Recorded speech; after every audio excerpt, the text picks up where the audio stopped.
Assalamualaikum warahmatullahi wabarakatuh. Kami dari kelompok Waalaikumsalam warahmatullahi wabarakatuh. kami dari kelompok 2 ekonomi makro ingin mempresentasikan tentang IHK dan inflasi. Saya Irman Farezi dan rekan saya ada Zaldi Novanza dan Andre Kurniawan. Untuk materi pertama akan dibacakan oleh Andre Kurniawan. Silakan Saudara Andre. Di sini saya akan membacakan apa itu inflasi. Inflasi merupakan indikator indikator makro yang sering digunakan untuk melihat kondisi perekonomian. Pencapaian inflasi yang rendah akan memberikan dampak yang positif terhadap perekonomian. Di era modern dengan dinamika ekonomi yang kompleks, inflasi menjadi salah satu isu ekonomi. Makro yang penting untuk dipahami dan dianalisis, inflasi didefinisikan sebagai kenaikan harga umum barang dan jasa dalam suatu periode waktu tertentu. Fenomena ini dapat berdampak. Selanjutnya ada penyebab inflasi. Salah satu penyebab inflasi adalah peredaran uang yang meningkat di masyarakat akibat merosotnya nilai mata uang. Hal tersebut membuat harga barang ikut naik. Semakin banyak uang yang beredar, maka nilai unit mata uang pun akan semakin berkurang. Akibatnya, harga barang dan jasa naik sementara daya beli masyarakat menurun. Umumnya, fenomena peredaran uang yang tak terkendali tersebut disebabkan oleh kebijakan moneter yang longgar. Inflasi juga dapat disebabkan ketika permintaan barang atau jasa meningkat namun tidak diimbangi dengan pasokan yang mencukupi. Adapun inflasi yang disebabkan oleh penawaran yang menurun akibat adanya kenaikan biaya produksi. Oke, di sini ada jenis-jenis inflasi. Yang pertama ada inflasi dari dalam negeri. Inflasi bisa terjadi ketika jumlah uang yang beredar di dalam negeri lebih banyak daripada yang dibutuhkan. Tidak hanya itu, penyebab lain munculnya inflasi adalah ketika permintaan dari dalam negeri menurun sehingga membuat harga barang dan jasa meningkat. Yang kedua ada inflasi dari luar negeri. Kenaikan harga barang impor atau dari luar negeri dapat menyebabkan terjadinya inflasi. Oke, berdasarkan penyebabnya, berdasarkan tiga jenis inflasi berdasarkan penyebabnya. Berikut adalah masing-masing penjabaran singkatnya. Demand pull inflation. Inflasi ini bisa terjadi karena permintaan barang dan jasa di pasar yang mengalami peningkatan produsen, namun produsen tidak mampu memenuhinya. Yang kedua ada cost push inflation. Kenaikan biaya produksi yang membuat penawaran barang meningkat dapat menyebabkan terjadinya inflasi. Yang ketiga ada bottleneck inflation. Jenis inflasi yang disebabkan oleh faktor penawaran dan permintaan barang serta jasa di pasar. Selanjutnya ada berdasarkan dampaknya. Seperti yang sudah disebutkan di atas, inflasi adalah fenomena ekonomi yang berdampak besar pada perekonomian negara dan kualitas hidup masyarakat. Inflasi dikelompokkan berdasarkan dampaknya terhadap kondisi ekonomi. Yang pertama ada inflasi ringan, yang kedua inflasi sedang, yang ketiga inflasi berat, yang terakhir adalah inflasi sangat berat. Selanjutnya akan dibacakan oleh teman saya Zaldi.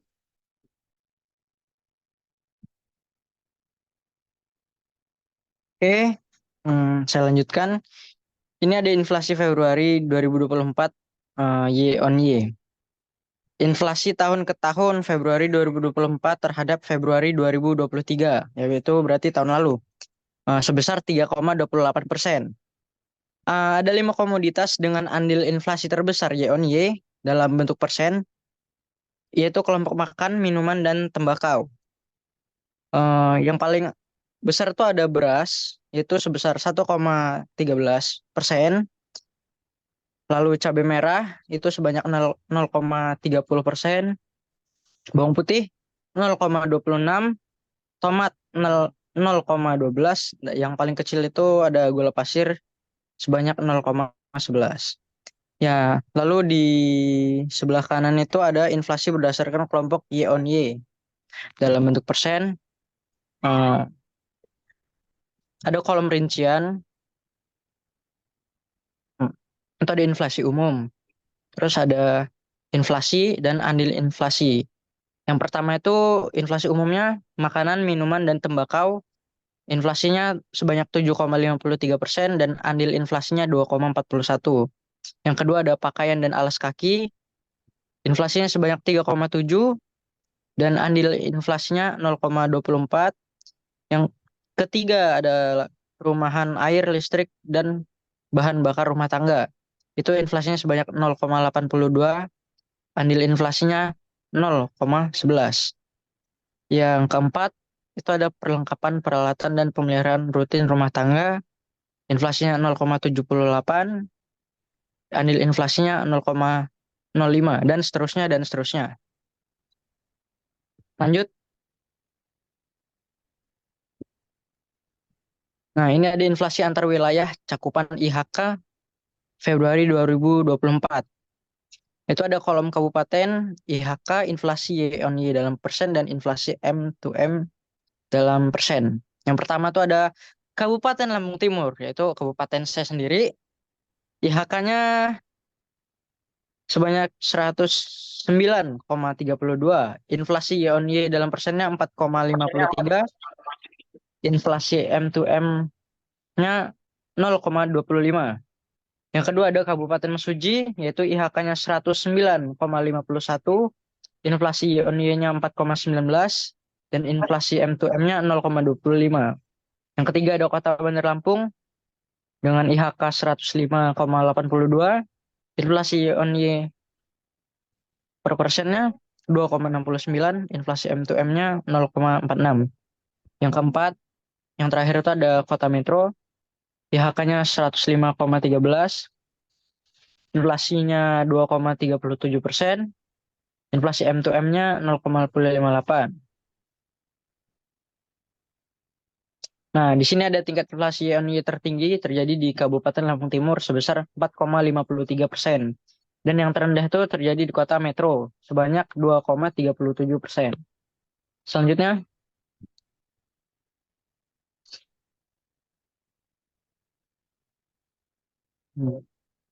bisa dikecilin.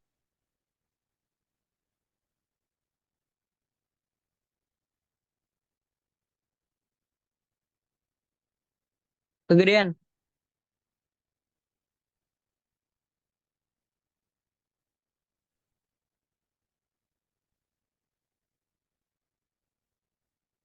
Nggak boleh. Ya, oke. Itu ada sektor pertanian dari Badan Pusat Statistik Provinsi Lampung. NTP Februari 24 itu 122,02. Itu naik 2,24% secara M to M-nya. NTP nasionalnya sama dengan 120,97. Perkembangan nilai tukar petani NTP. NTP subsektor itu ada tanaman pangan Januari itu 113,08. Di Februari 115,82. Itu naik sekitar 2,42%.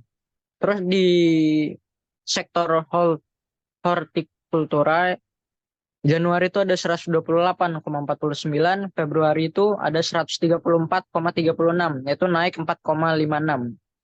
Terus sektor tanaman perkebunan rakyat itu di Januari 2024 sebanyak 132,93.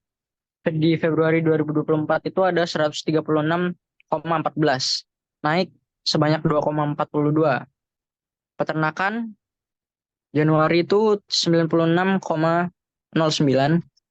Di Februari ada 95,58, yaitu dia malah turun menjadi negatif 0,53. Habis itu perikanan. Ini ada tangkap dan budidaya di perikanan yang yang tangkap hasil laut, berarti ya hasil tangkapan dari laut itu 110,76. Februari itu 110,14, turun 0,56%. Terus yang di secara perikanan secara budidayanya itu 98,05 di Januari, lalu 97,45 di Februari. Itu turun 0,61. Jadi NTP-nya itu total 119,35, di Februarinya 122,02. Terus perubahannya itu naik sebesar 2,24. Selanjutnya, ya ini kita bisa lihat-lihat ada di apa namanya table itu ada subsektor. Ada yang pertama ada tanaman padi dan palawija. Terus itu ada hortikultura, terus ada tanaman perkebunan rakyat, ada peternakan, yang kelima ada perikanan tangkap, yang keenam ada perikanan budidaya, nah dan gabungan. Itu kita bisa lihat dari bulan Januari ke Februari dan ada presentasi-presentasi perubahannya. Bisa kita lihat sendiri di layar ya. Oke, lanjut. Oke, lalu ada di sektor, kita lanjut ke sektor pariwisata menurut Badan Pusat Statistik Provinsi Lampung. Ada jumlah tamu asing dan domestik yang menginap di hotel berbintang di Provinsi Lampung selama Desember 2023 sampai Januari 2024.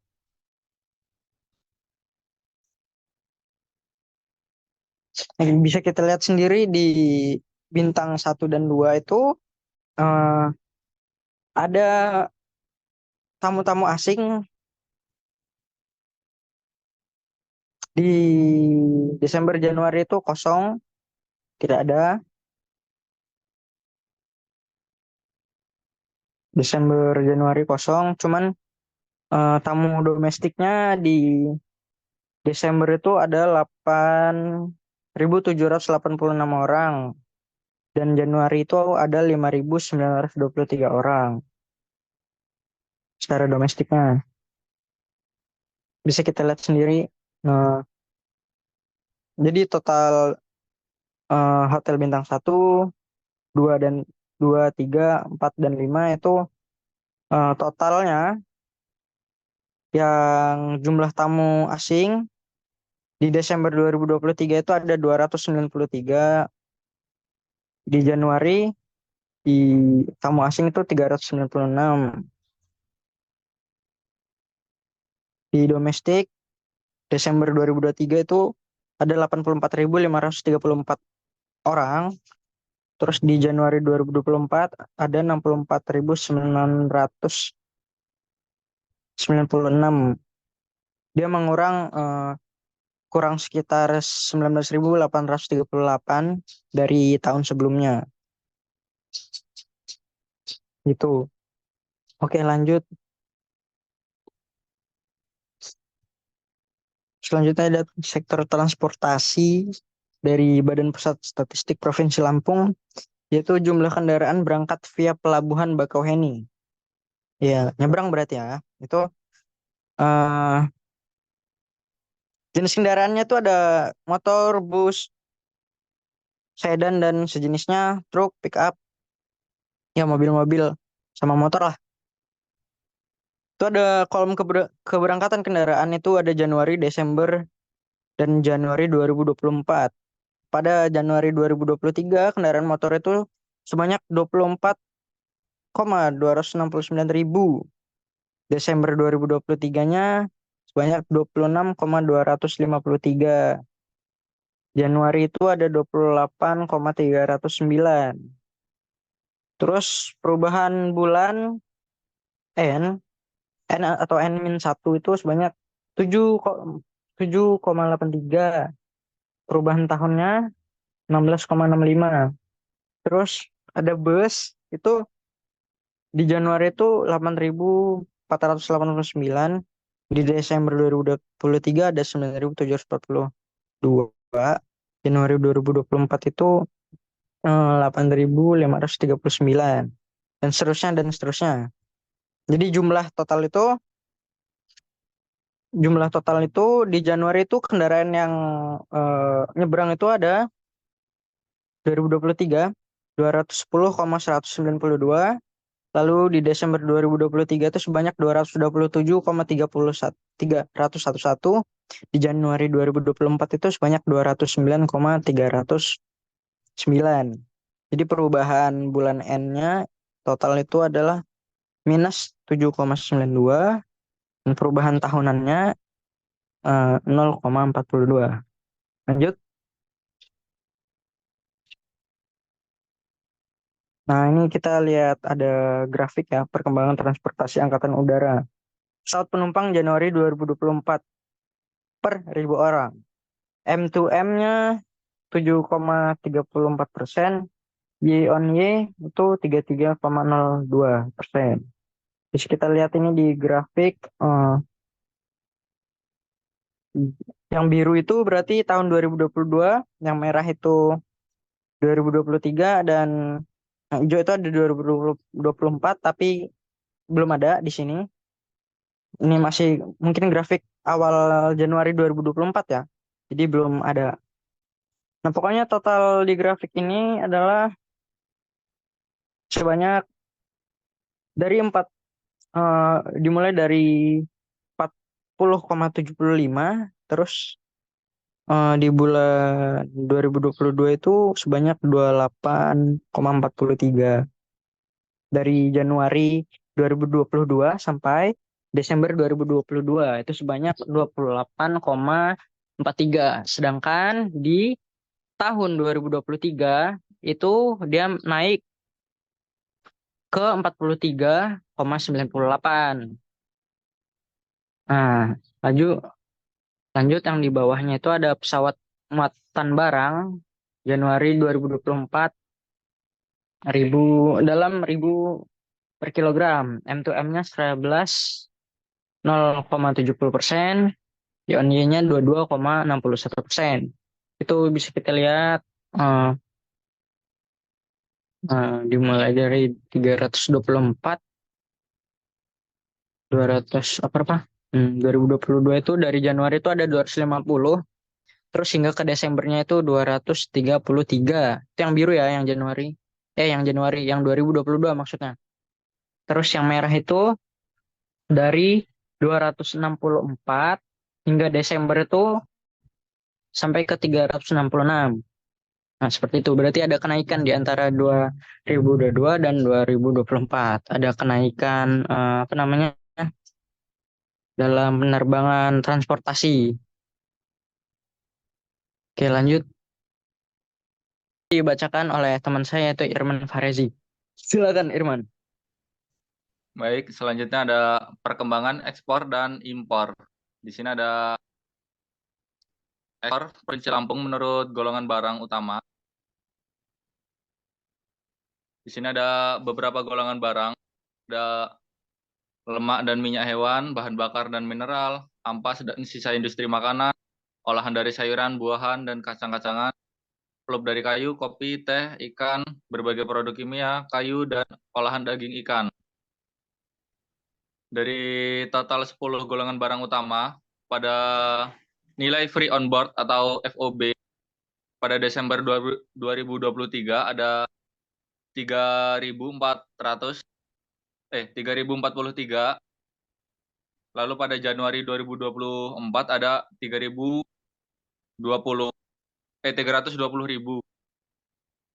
Lalu untuk total barang lainnya ada 26.000 pada Desember 2023 dan 17.000 pada Januari 2024. Jadi total ekspor pada Desember 2023 ada 370.000. Itu untuk total dari 10 barang dan barang lainnya pada Desember 2023, dan untuk Januari 2024 ada 337.000.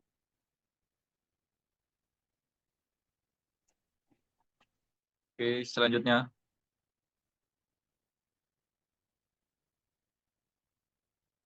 moderator tolong. Lalu selanjutnya ada ekspor Provinsi Lampung menurut sektor. Di sini ada sektor pertanian dengan nilai sektor yaitu ada 16,4 juta US dollar atau sebesar 4,86%. Selanjutnya ada sektor pertambangan dan lainnya ada 61,13 juta US dollar atau 18,09%. Selanjutnya ada industri pengolahan sebesar 260.000 juta US dollar atau 77,05% dengan total 330 juta US dollar. Struktur ekspor menurut sektor industri, struktur ekspor menurut sektor. Di sini ada sektor industri pengolahan menyumbang 77,05% dari total ekspor Januari 2024. Jadi total ekspor industri yang paling besar pada 2024 bulan Januari. Selanjutnya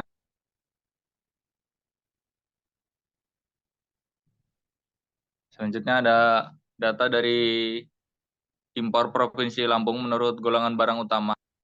Di sini ada total 10 golongan barang lagi seperti ampas dan sisanya industri makanan, gula, biji, pupuk, mesin dan peralatan, besi dan baja, binatang hidup, serelia, bahan kimia organik, dan berbagai produk kimia.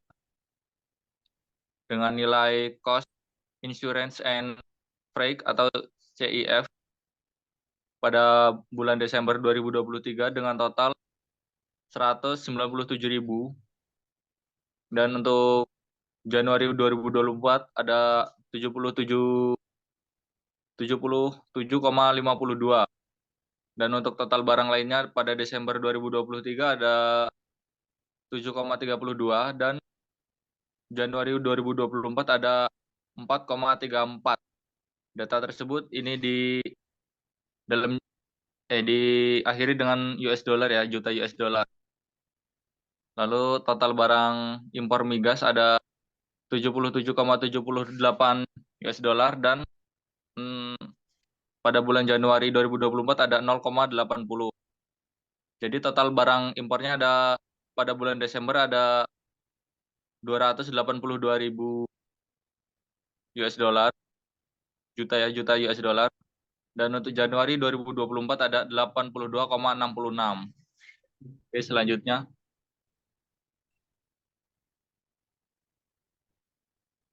Selanjutnya ada impor Provinsi Lampung menurut penggunaan pada bulan Januari 2024. Di sini ada nilai impor dari konsumsi yaitu 0,95 juta US dollar atau 1,15%. Dan selanjutnya ada barang modal dengan 2,93 juta US dollar atau 3,54%. Selanjutnya ada bahan baku atau penolong 78,79 juta US dollar atau 95,31%, dengan total 82,66 juta US dollar. Struktur impor menurut penggunaan di sini yang paling banyak ada impor bahan baku atau penolong yang menyumbang lebih dari 90%, yaitu 95,31% dari total impor bulan Januari 2024. Selanjutnya. Oke, selanjutnya kesimpulan yang bisa kita ambil adalah inflasi merupakan fenomena ekonomi yang kompleks dan memiliki dampak luas terhadap perekonomian suatu negara. Dari analisis yang dilakukan dalam PPT ini, dapat disimpulkan bahwa inflasi dipengaruhi oleh berbagai faktor, termasuk kebijakan moneter, permintaan dan penawaran agregat, serta kondisi global. Dampak inflasi terhadap masyarakat sangat bervariasi, mulai dari penurunan daya beli hingga perubahan pola konsumsi dan investasi. Penelitian juga menunjukkan bahwa pengendalian inflasi memerlukan kebijakan yang terpadu dan terkoordinasi. Bank sentral memainkan peran kunci melalui kebijakan suku bunga dan kontrol likuiditas, sementara pemerintah dapat berkontribusi melalui kebijakan fiskal yang tepat. Selain itu, stabilitas harga memerlukan kerjasama internasional, terutama dalam konteks ekonomi global yang sering terhubung. Sebagai rekomendasi, penting bagi otoritas ekonomi untuk terus memantau indikator inflasi dan menerapkan kebijakan yang responsif terhadap perubahan ekonomi dan perubahan kondisi ekonomi. Edukasi masyarakat mengenal inflasi juga penting untuk mengurangi dampak negatifnya, khususnya bagi kelompok berpendapatan terendah. Dengan demikian, pemahaman yang lebih baik mengenai penyebab dan dampak inflasi dapat membantu dalam